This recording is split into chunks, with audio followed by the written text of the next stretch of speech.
think that what you guys wrote. I guess I'm sort of interested in this. I mean, I think everybody's engaged in this to some extent, everyone up here, destabilizing the center, as you put it. Well, I'll just read, everyone here received S. Juliet Lee's note to the list. She wanted to be here, of course, but she couldn't. I want to note Jill Maggi wanted to be here, but she couldn't. And everybody contributed something.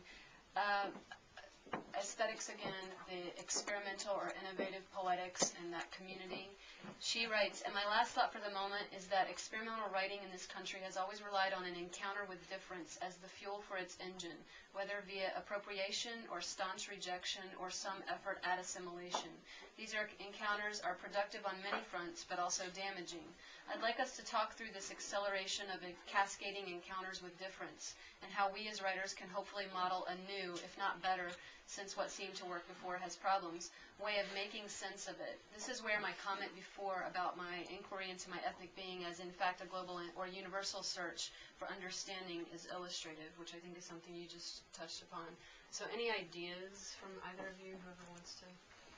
I'll say one line to start, that any person living in the world is steeped in difference. So it's impossible to exist without other something. Yeah, some people cling to that notion of... I mean, you break it down to race, and that's a very specific thing, and sex is a very specific thing, it's very specific, those are specific ideas. I mean, I was thinking about what Tim said earlier. The fact is that you're homosexual, Mormon, and Chinese is what will make people pay closer attention to your work when you're not here.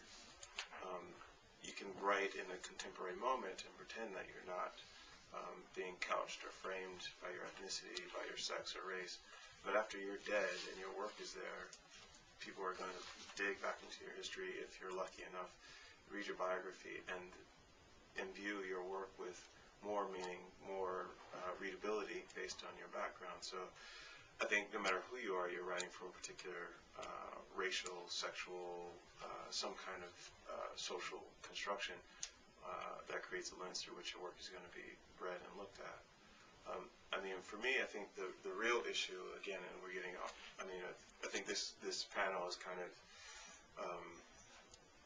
symbolizes or reenacts the thing that we're not discussing, is that what is whiteness and why is it normative? I mean, we're sitting here having a conversation about everything else except for what is the construction of whiteness and why is it not considered ethnically? Why is it not othered? And I think it's really interesting. Like I stood in for a class at John Jay for Jeffrey Jocks, and the kids were. It was an interesting thing. We had a conversation. One kid, white kid, dressed kind of preppy, button down, khakis. A black kid in a hoodie and jeans, and somehow or another, throughout talking about the election and everything, it came down to this kid said that the white kid, who was clearly Catholic, clearly Italian Irish, said, "Oh yeah, the prison system works fine," and he's studying. The class was an English comp class for criminal studies student. He said, "Oh, the prison system works fine. If you don't commit crimes, you don't go to jail, blah, blah, blah, blah." And so the conversation got stoked a little further because somebody said, well, if, the black kid said, well, if I'm walking down the street and something got stolen, and you're walking down the street and something got stolen, I'm going to get stopped, right? And because of institutional racism, blah, blah, blah, you are financially better prepared, in addition to having the advantage of being presumed innocent by your whiteness, you also more than likely have more resources to protect yourself if you go to court, and I don't, blah, blah, blah. And that whole conversation kind of, went the way that it went. But I get, and that's a side thing. But I guess for me, the thing that, this is the thing I brought up to them in the class was I said, when you think about othering, and you think about the position of blacks, and you think about what that means, I want to give you this example. And I said, well, there was a show at the New York Historical Museum, and it was called Without Sanctuary, and it was done by Roy Duck-Brava's daughter, I forget her name, She curated the show, and I said, when you went into that exhibition, you saw the postcards of all of the hanging black people with their testicles cut off and, you know, charred to the bone, and a bunch of white people smiling and, you know, and having barbecues and eating fried chicken around, you know, 3 dead, you know, black male corpses. You know, in the course of that, there's no way to look at that situation. And these pictures, most of those pictures were taken between like 1880 and like 1945, roughly. I was like, there's no way you can look at those pictures and say, and say that you know, see that the overwhelming number of the photos were of black people being burnt and hung, and not understand the relationship between that and the situation that black people are in now, and the situation not just socially, but, you know, in terms of everyday life, but also the academy, you know, in government, I mean, you know, et cetera, et cetera. But what I pointed out to the white kid is, I said, you need to know that you were once othered, and what it means when you actually buy into whiteness. Because in that collection of photographs, there were pictures of hung Italians, first-generation Italians strung up in Florida. There were pictures of strung-up Jews. There were pictures of strung-up Greeks, Greek people.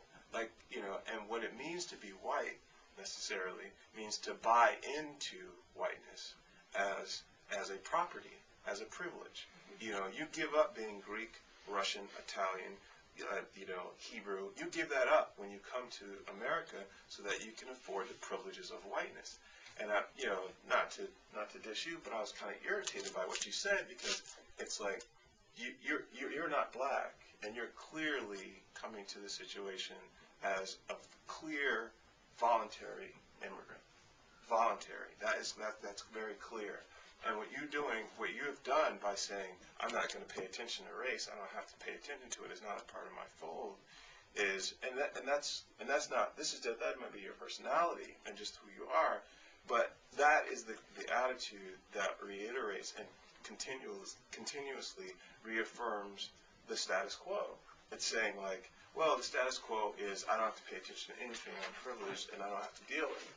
Could I put a finer point on that, though? I mean, well, I know that. I was addressing writing. I wasn't addressing right. But that's what we're talking about here, is writing. And we're talking about writing as an instrument of social power. And that's really what this comes down to. Otherwise, it's not really that important. You know what I'm saying? If poetry and writing is not an instrument of social power and betterment of the community, then it's useless. But let me like just complicate the issue, because I don't like, I remember when I was at St. Mark's Bookshop a couple months ago, and I was flipping through the book that you did with John Keane, right, who I also met years and years ago. And I was interested in that book because of the collaborative process of that book.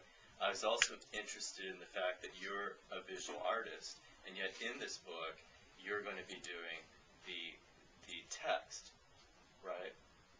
And so part of the thing is, when I was reading that book, while I'm aware that both you and John have an African-American background, that was not at the forefront of my interest for my reading that text.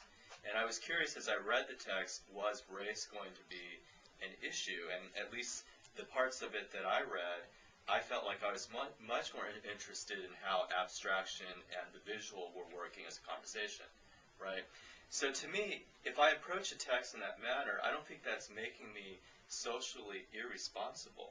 I mean, things come into the foreground and things slide back into the background all the time in our psyches. It's very fluid.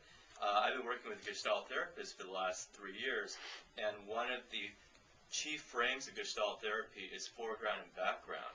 And the idea that if you can move things around back and forth more fluidly, that you'll get a better picture of what reality is, rather than fixing certain things in the foreground all the time versus fixing certain things. Let me give you a good example of something. I'm sorry, can I interrupt you and just add on something to what you just said? You said buying into, you said to the kid, the buying into the whiteness. I think that's the problem, is that when you're not part of the dominant group, you are aware of how these, you become aware because you are the target.